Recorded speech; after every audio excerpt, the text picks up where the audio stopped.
दोस्तों आज का वीडियो में हम लोग सीखने वाला है how to run a 3 phase motor on single phase supply.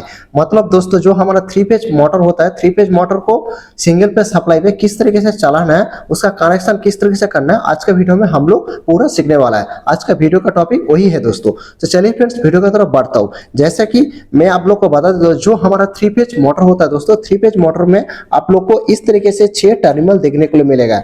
तो 6 टर्मिनल दोस्तों जो हमारा 3 फेज मोटर होता है उसमें हमारा स्टार और डेल्टा में चलाने के लिए उसमें हमारा 6 टर्मिनल होता है। तो आप लोग का मन में सवाल आ रहा है, जो हमारा 3 फेज मोटर होता है, 3 फेज मोटर में किस तरीके से कनेक्शन करना है, कैपेसिटर कैसे लगाना है और कितना लोड देना है। जैसे कि मैं आप लोग को 1 नंबर पर मैं मोटर किस तरीके से कनेक्शन करना है वो भी मैं आप लोग को बताऊंगा। उसका बाद हमारा जो सिंगल फेज में चलाने के लिए 3 फेज मोटर को उसमें हमारा कितना रेटिंग वाला हम लोग कैपेसिटर लगाएगा वो भी मैं आप लोग को बताऊंगा।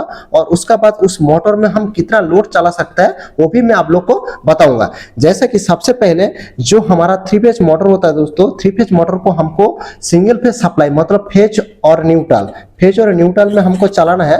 तो उसके लिए हमको क्या करना पड़ेगा, जो हमारा मोटर होता है मोटर में आपको डेल्टा कनेक्शन करना पड़ेगा। जैसे कि आप लोग देख पा रहे हैं इसमें हम डेल्टा कनेक्शन किया।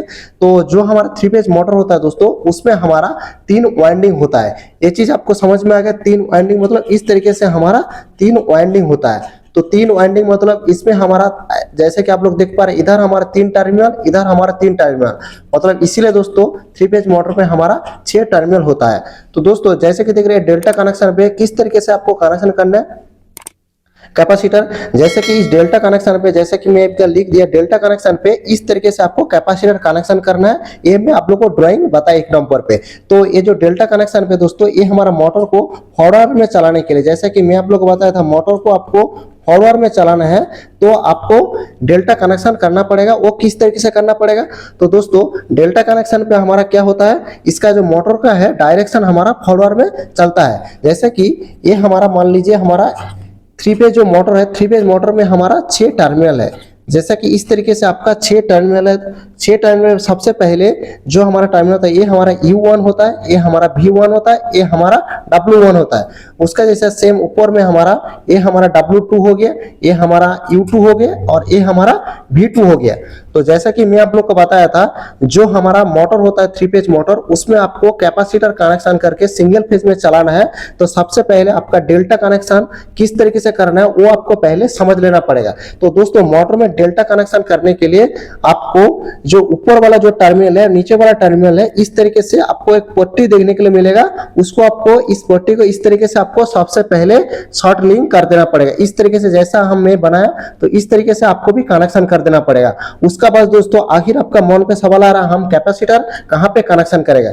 जैसे कि इधर में आप लोग को सिंबल जो सी का मतलब हमारा कैपेसिटर जिस तरीके से मैं कनेक्शन किया इस तरीके से आपको भी कनेक्शन करना है। तो कैपेसिटर सबसे पहले आपको कनेक्शन करने के लिए ये जो हमारा V1 और W1 है इधर ही आपको कैपेसिटर कनेक्शन करना है। तो कैपेसिटर का आपका सिंगल पेज में कैपेसिटर अब देखा है दोस्तों, जो हमारा कैपेसिटर होता है कैपेसिटर में आपको 2 वायर देखने को मिलेगा। तो ये हमारा कैपेसिटर है, कैपेसिटर में आपको 2 वायर देखने को मिल रहे हैं। तो इस तरीके से आपको कनेक्शन कर देना पड़ेगा। जैसे कि देख रहे हैं किस तरीके से हम कनेक्शन किया, तो इस तरीके से आपको कैपेसिटर कनेक्शन कर देना पड़ेगा। मतलब इस तरीके से आपको सबसे पहले डेल्टा कनेक्शन बनाना पड़ेगा। मोटर में डेल्टा कनेक्शन दोस्तों इस तरीके से होता है। मोटर में आपको 6 टर्मिनल देखने को मिलेगा। तो इस तरीके से आपको सबसे पहले डेल्टा कनेक्शन करना पड़ेगा। ये हमारा डेल्टा कनेक्शन है, डेल्टा कनेक्शन है ये वाला। तो डेल्टा कनेक्शन पे आपको इस डायरेक्शन में मोटर जो है ये हमारा फॉरवर्ड डायरेक्शन में घूमेगा। इस तरीके से आप कनेक्शन करने का। ये हमारा कैपेसिटर अभी कनेक्शन हो गया। तो अभी हमको फेज और न्यूट्रल कहां पे कनेक्शन करना है, तो न्यूट्रल जो है दोस्तों इस कैपेसिटर जो है कैपेसिटर का इस टर्मिनल पे आप न्यूट्रल कनेक्शन कर दीजिए। और ये जो हमारा U1 टर्मिनल और एक टर्मिनल बचा है इसमें आपको लाइफ लाइन मतलब जो हमारा लाइन वोल्टेज है मतलब फेज लाइन आपको कनेक्शन कर देना पड़ेगा। तो अभी हमारा जो मोटर है वो हमारा फॉरवर्ड डायरेक्शन पे चलना चालू हो जाएगा। अभी ये मन में आपको सवाल आ रहा है, तो कैपेसिटर आप इस साइड में कनेक्शन नहीं करके आप इधर भी कनेक्शन कर सकते हैं दोस्तों, उसमें आपको कोई दिक्कत नहीं होगा। मतलब इधर आप कैपेसिटर कनेक्शन करेगा और इधर से आप फेज लाइन कनेक्शन करेगा और इधर आप न्यूट्रल लाइन कनेक्शन करेगा तो आपको कोई दिक्कत नहीं होगा। आपका जो मोटर है वो आपका चलेगा। उसके बाद दोस्तों हमारा सेकेंड नंबर पे हमारा क्या है, जो मोटर है मोटर को आपको क्या है स्टार कनेक्शन पे करना है, क्योंकि मोटर पे आपको जो हमारा रिवर्स डायरेक्शन है, रिवर्स डायरेक्शन पे आपको मोटर पे चलाना है। उसके लिए दोस्तों स्टार कनेक्शन आपको करना पड़ेगा। उसमें भी सेम है दोस्तों। स्टार कनेक्शन किस तरीके से होता है, ये जैसे कि देख रहे हैं, ये हमारा स्टार कनेक्शन है। सो स्टार कनेक्शन पे 3 वाइंडिंग का एक साथ में आपस में शॉर्ट हो जाता है एक साइड, तो ये हमारा स्टार पॉइंट हो जाता है और हमारा 3 पॉइंट आपको बच रहा है।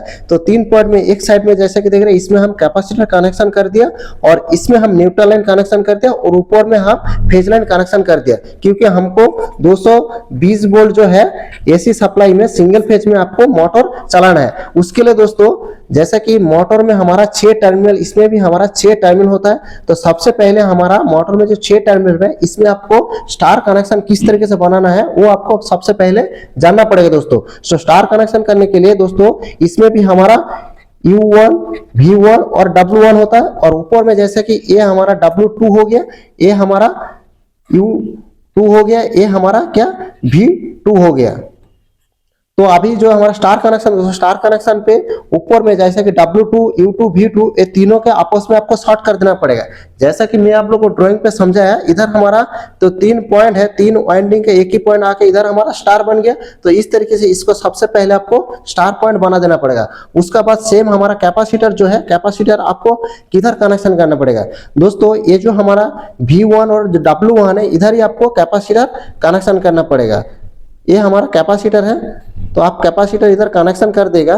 तो अभी आपका मन पे सवाल आ रहा है, तो हम फेज और न्यूट्रल लाइन कहाँ पे कनेक्शन करेगा। तो फेज और न्यूट्रल दोस्तों, जो हमारा U1 ये जो टर्मिनल बचा है, इसमें आप फेज लाइन कनेक्शन कर दीजिए लाइन वोल्टेज।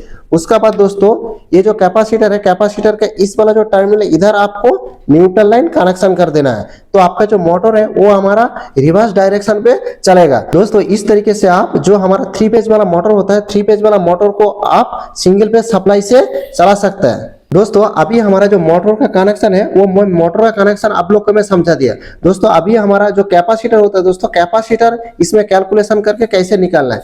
जो हमारा कैपेसिटर है दोस्तों, कैपेसिटर हमारा किस तरीके से कैलकुलेशन करके आपको लगाना पड़ेगा। तो सबसे पहले जो हमारा वोल्टेज होगा, इनपुट वोल्टेज हमारा 220 वोल्ट होगा, तो उसके लिए हमारा पर किलोवाट मोटर का जो हमारा किलोवाट रेटिंग लिखा रहेगा दोस्तों, 1 किलोवाट, इस तरीके से 2 किलोवाट, इस तरीके से हमारा जो मोटर का किलोवाट लिखा रहेगा, उसका हिसाब से आपको कैपेसिटर का रेटिंग कितना होना चाहिए वो आपको कैलकुलेशन करना पड़ेगा।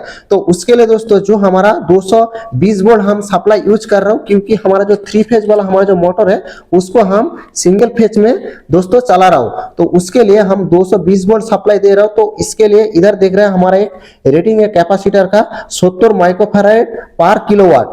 मतलब जो हमारा 1 किलोवाट में हमारा 70 माइक्रोफैराड इस तरीके से हमारा कैपेसिटर लग रहा है। जो हमारा दोस्तों मोटर है, मोटर हमारा क्या 10 किलोवाट वाला मोटर है। तो 10 किलोवाट के साथ आप 70 गुना कर देगा, तो आपका क्या होगा 70 माइक्रोफैराड हमारा कैपेसिटर का जरूरत होगा इस मोटर चलाने के लिए। मतलब इस तरीके से, मतलब 1 किलोवाट जो होता है दोस्तों, ये हमारा 70 माइक्रोफैराड कैपेसिटर इसमें जरूरत होता है। तो आपका इस तरीके से आपको कैलकुलेशन करके कैपेसिटर कितना रेटिंग, कितना माइक्रोफैराड आपको कैपेसिटर चाहिए वो आपको निकालना पड़ेगा।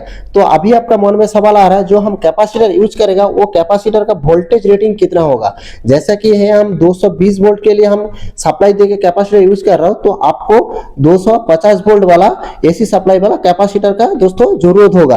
तो इस तरीके से आपको कैपेसिटर जो होता है, कैपेसिटर का वैल्यू आपको निकालना पड़ेगा। तो सबसे पहले जो हमारा 3 फेज मोटर होता है, 3 फेज मोटर में आपको जो हमारा कैपेसिटर है, कैपेसिटर का किलोवाट निकालना है।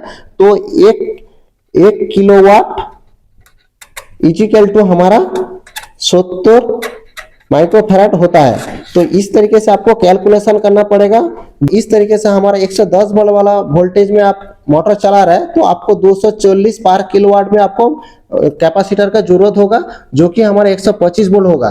तो इस तरीके से आपको कैपेसिटर जो मोटर में यूज करना है, जैसे कि मैं आप लोग को इधर पता है, जो हमारा कैपेसिटर है, कैपेसिटर का वैल्यू आपको इस तरीके से निकालना है। उसका बाद दोस्तों हमारा लोड, 3 फेज मोटर को आप सिंगल फेज में चला रहा है, तो उसके लिए आपको लोड जो है वो परफेक्ट आपको लोड देना पड़ेगा। उसके लिए दोस्तों ये कैलकुलेशन क्या है, जो हमारा 3 फेज वाला मोटर है, 3 फेज वाला मोटर को आपको सिंगल फेज में चलाना है। तो उसके लिए आपको जो हमारा लोड कैलकुलेशन है, मान लीजिए हमारा 100 एम्पियर हमारा मोटर जो है वो हमारा लोड कैपेसिटी है, लोड कैपेसिटी है।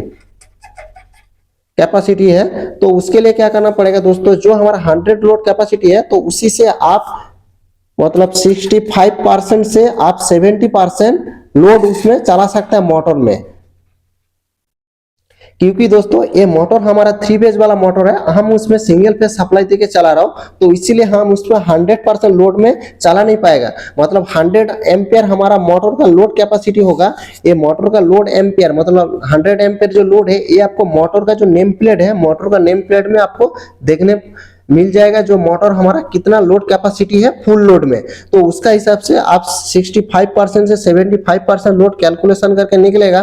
तो जो हमारा मोटर है वो हम कितना 70% से हम 65% लोड में हम मोटर को चला सकता है। मान लीजिए हमारा कोई मोटर हमारा 10 एम्पियर लोड ले रहा है, तो 10 एम्पियर वाला मोटर जो है उसको हम क्या कर सकते हैं, जो हमारा 6.5 एम्पियर लोड ले सकता है, नहीं तो 7 एम्पियर लोड ले सकता है। तो इस तरीके से हमको कनेक्शन करना है। तो उससे ज्यादा आप लोड देगा, क्या होगा, आपका जो मोटर है दोस्तों वो मोटर आपका जल जाएगा। दोस्तों उम्मीद करता हूँ इस वाला जो वीडियो है आप लोग का पसंद आया। दोस्तों वीडियो पसंद आया तो दोस्तों में जरूर शेयर करने का। और दोस्तों इस वीडियो के बारे में आपको कोई सवाल है तो हमारा कमेंट बॉक्स में जाके आप जरूर कमेंट करिए, तो मैं उसका ऊपर रिप्लाई दूंगा। दोस्तों आज के लिए इतना तो है, अगले एक नया वाला वीडियो के साथ मिलता हूँ। धन्यवाद दोस्तों, जय हिंद।